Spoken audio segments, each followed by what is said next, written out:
In heaven there is no beer, that's why we drink it here. And when we're gone from here, all our friends will be drinking all our beer. Welcome to the Beer Channel. I'm John Starodumsky, and in the course of my beer drinking career, I've sampled somewhat in the order of 3,500 plus different beers. And as a result, no matter where I go, the subject of beer often arises, and almost invariably I'm asked which beer is my favorite. Now, I can't really nail down one out of those 3,500 different beers and say, well, that particular beer was my favorite. But I can at least narrow it down to one style. And if I had to do that, it certainly would be Doppelbocks. Doppelbocks, of course, are a German style of beer. The Germans call them Doppelbock, and they're actually a variant on the Bock style.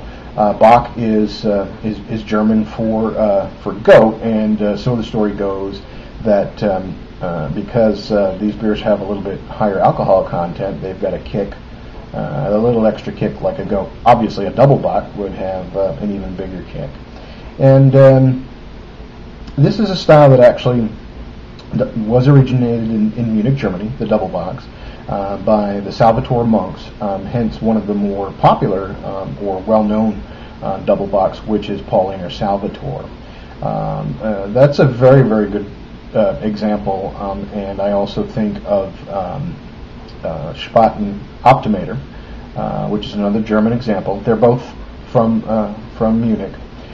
In the United States, Samuel Adams actually puts out a very good Doppelbock that you can get usually in around February every year. But the Doppelbock that I have tonight is from the Tucher brewery of Nuremberg, and this is Tucher Bajuvator, and this is actually one of my favorite Doppelbocks. It's a beer you can get relatively inexpensively. It's only about $2.50 for a bottle, and I think it's a fantastic bargain at the price.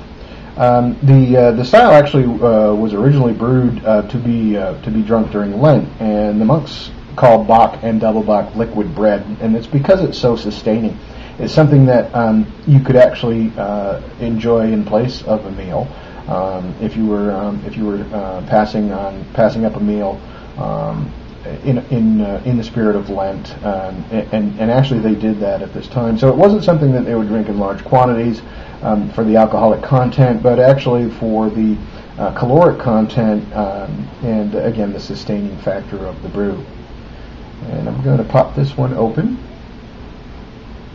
if I can find my opener here. There it is. And I actually have an Einbecker Erbach glass from Einbeck, Germany, that I'm going to use. One of the theories for the name of Bock beer, and of course nobody is really sure where the name originated. The goat story is a pretty quaint one. It could well be true, but the other one of the other stories floating around is that because the original Bock style originated in the area of the German town of Einbeck, the name Einbeck was corrupted to Einbock, and so you got Bock beer. But in any event, we're going to pour some here. You can see that rich chestnut color. Not a lot of carbonation in these beers usually. There's a little bit of a head formation at the top, but again, not a really huge head formation. And that's got a wonderful nose. It's so nutty, a little chocolatey, very chewy.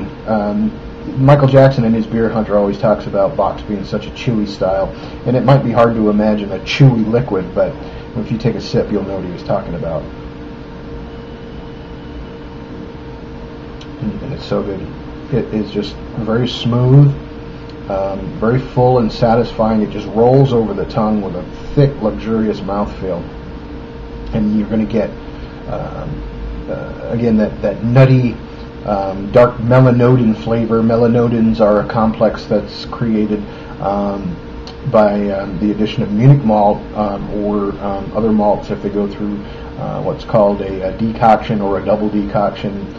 mash, which is where they actually take a little bit of the wort out and superheat it, so you get this conversion of sugars going on, and they're almost like caramelized, but it's a little bit caramelly, a little bit chocolatey, nutty. I always get maybe a faint hint of molasses type flavor to it. It's very distinctive, and to really experience it, I think you should try a Doppelbock. It's sweet again in the finish. These beers, like this one, should have a little bit of grassy hops, but really the sweetness wins out over the hop bitterness. And you're going to get a little bit of alcohol burn. This one actually is in the range of about 7% or so. A Bock beer will usually be about 6.5, and then a Doppelbock around 7.5. Your normal beers are around 5% for a standard lager. So this is this is one of my favorite styles. This is an excellent example. I think this is a 4.5 star beer. It's one of the best Doppelbocks that I think you can buy, and especially at the price of $2.50 for a half-liter bottle. It's a bargain, and you should snap it up. I hope you will, and I hope when you do, you'll log on to brewguru.com and drop me an email, brewguru@brewguru.com. Let me know what you think about it. Enjoy.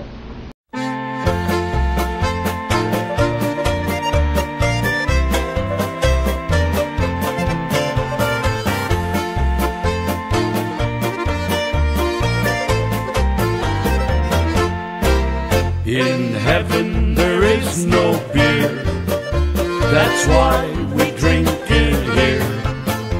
And when we're gone from here, all our friends will be